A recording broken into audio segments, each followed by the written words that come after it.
What's going on, guys? It's Cliffy here, and welcome to our round one game of the Super Rugby. Today we're taking on the Rebels, and we've had it. Whoa, that's a massive hit to start off with. We had a pretty good pre-season. I believe from memory, we won 4 out of 4 against Australian and South African opponents, but there's not the greatest start. I'm expecting a wee lift in intensity when things come to proper. Right, Crotty, get that offload away, son. We shouldn't really be trying to run it out. From our, oh my goodness, I was going to say try and running it out from our 22, because we are very lucky there not to concede a try. If the Rebels player had slid on the ball or dived on the ball a little bit earlier on, we would have been in very, very big trouble. So we are going to take the 22 dropout, because at the moment I really just want to go and try and just release a little bit of pressure, because we seem to be stuck in the Rebels. Well, stuck in our half. The Rebels seem to be stuck in there, so really want to go and try and change that around quick smart. So, but yeah, apart from that, obviously the preseason is done and dusted, and now we are into the season proper. So I'm still deciding, what we're going to do in regards to games and when we're going to play the games and how many games we're going to play a season. Because with the format changing, I mean, the Super Rugby format seems to change almost every year now, and it is a little bit frustrating, not really to know what is going on. So we will wait and see. We're going to spread this one out wide though. Oh, nice wee dummy. Andy Ellis into the gap. Out wide to Crotty. And Crotty is running in. He's going to try and go under the post. And he is going to go under the post. So that is the first try for the Crusaders. Just like that there in this season. And this is the season. We are bringing the title back to Canterbury, folks. That is what we are doing. I really need to get my Crusaders shirt. I was going to go and buy one. I think it was the other weekend from memory. They had them on sale. It was really, really cheap. We went to an outlet store, and they had them there for $70. They're normally $150. They were down to $100, and then they had 30% off everything as well. So it was down to $70. The only thing is they only had, we must have got there at the back end of the sale, because they only had like smalls left, which was a real shame, because I really would have liked to have gone and picked one up. And there is one, I was going to say, that has been stolen a little bit, but Cody Taylor. Whew, what a run. I was going to say one that has been stolen by the Rebels, but it was knocked on consequently straight afterwards. And Frank's playing at first receiver, which is a little bit of a concern. And that is a very long advantage as well, just for a knock-on too. Normally you would see an advantage that long last for a penalty, but just a scrum advantage or a free kick advantage, it is a little bit strange. But a very solid scrum that we have set here so far. And this is going to give us, obviously we don't have great go-forward ball, but fairly decent go-forward ball. So Dan Carter, we're going to kick heaps of time and heaps of space out there. The only thing is the wind, the bounce was not too bad. Oh, and a nice wee inside pass. This is some crazy stuff from the Rebels. I must say the one thing about this game that I do quite like is that quite often, the ball is kept alive quite a lot, so there never really is a dull moment where you just have your forwards are going and just hitting it up down the middle. Quite often the ball will be spread, it will be offloaded, and because of that, it does make it quite interesting. So, you always have to be on your game. You can't really go and just, oh, that's bad. That's bad from the Rebels. It might be turned over as well. In fact, it has been turned over, and Andy Ellis to Kieran. Oh, Kieran Fontuna, what are you doing? The pass was on. It wasn't really his fault. It was more the guy. It was really. Whoa, this is a condensed line out. This one. It was really more the guy who was. McCaw's stolen that one against the head. It was more the guy who was coming through on the overlap, who just didn't pick it up. And Nadolo. Come on, boys. It's just a bit sloppy. It's just a bit sloppy. That final pass, that execution for the last little bit is a little bit sloppy. Crotty. Fear the Beard has just absolutely knocked that one on. That is atrocious from the man. And it is quite interesting. I did discuss this, I think, when I did one of my very first videos. One of my very first Rugby Challenge videos, I should say. And it was talking about All Black selection, because that is coming up like thick and fast. I think the Welsh are coming over here and playing 3 tests at, I guess, the end of their season, middle of our season kind of thing. Towards the end of every year, I'm pretty sure all Southern Hemisphere teams go over and tour Great Britain, I guess you would say. Well, not even Great Britain, I guess Europe, because, you know, you're playing against, you know, the likes of France and Italy as well, who aren't, you know, aren't in the United Kingdom as such, shall we say.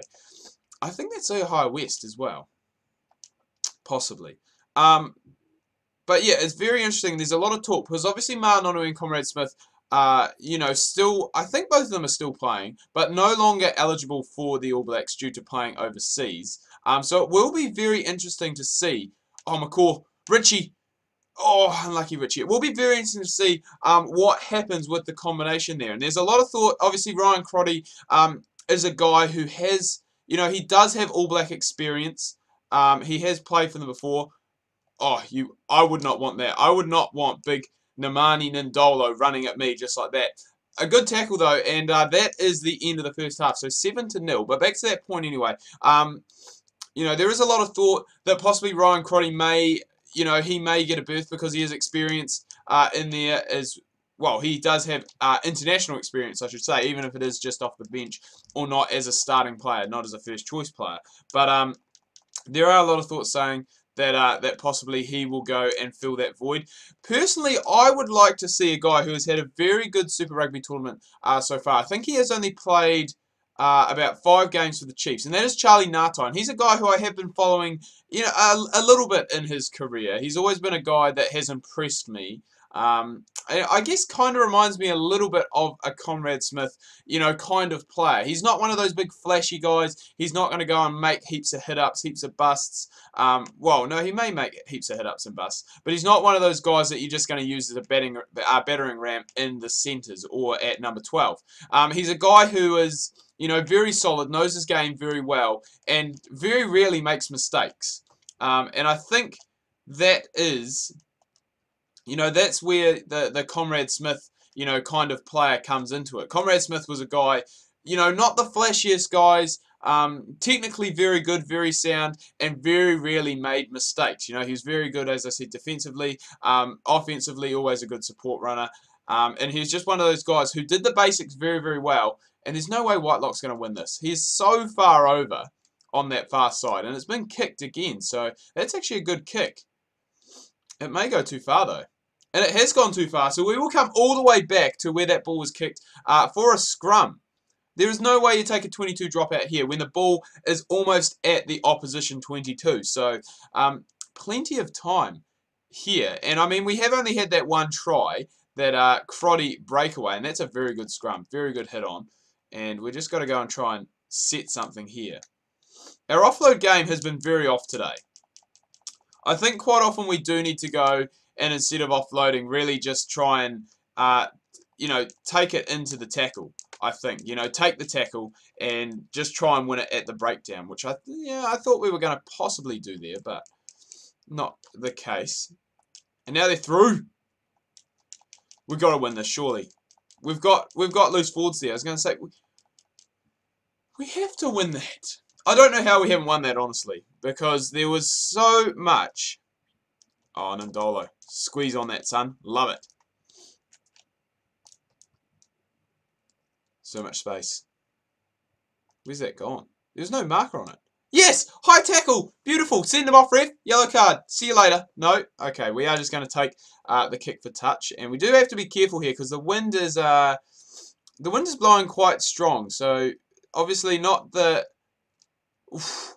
I was going to say, not quite the distance we were after. It gets there in the end. I think originally it did bounce on the line, so it would have been... Ooh, I don't know if we're going to get that. I'm not sure if that's straight. Oh, we missed it. Why did I go for a 3-man line out in the first place? It's like we were setting up for a set piece. But we weren't, because we were already in a set piece.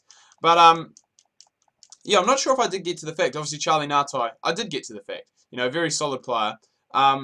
And it is going to be quite interesting to see what does happen with the All Blacks as well. Because obviously there are a lot of players now who, you know, have obviously left. They've gone overseas or they've retired. And it is going to be interesting to see if, you know, those next, you know, the next generation of players, we shall say, can step up onto the big stage. Obviously a few of them have been, you know, given a chance in international rugby already, so it's not as though they're coming in completely blindfolded. You know, the likes of Sam Cane, Cody Taylor's another one who plays for the Crusaders at hooker. It'll be interesting to see what they do there. I'm guessing they're going to go for, I'm trying to remember the guy's name that plays for Dane Coles, that's his name. Captains the Hurricanes. I think he probably is now the first choice, number 2. Oh, Carter, the big fend. The old boy's getting it done. Fonatuna. Oh, you ripper. And that is going to be it. We're going to dive down. Well, not dive down. Put the ball down in the corner. But beautiful work. Beautiful offload play and beautiful support play. Dan Carter with the big fend. I think he is still doing that. He is still playing. The name of the team he's playing for now escapes me. But he is still playing. And I think he's actually almost led his team to another trophy. And I think if he nails that, it is going to be, if he gets that trophy, I think that means he has picked up almost every major trophy that a player can get in the Southern Hemisphere. He's obviously won the Tri-Nations. He would have won the Bledisloe Cup, I would say, in his time, because I think we have had that for years. He's won the World Cup twice. He's won Super Rugby. So there isn't really much that the man hasn't done. Oh, what are we doing? I was going to say we're going to run it. Just run it into touch. And we will finish up there just like that, folks. But that is a very good first... Oh, we're not done.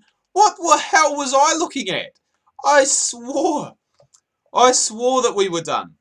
Oh, my goodness. I was sure that we were into stoppage time. Obviously not.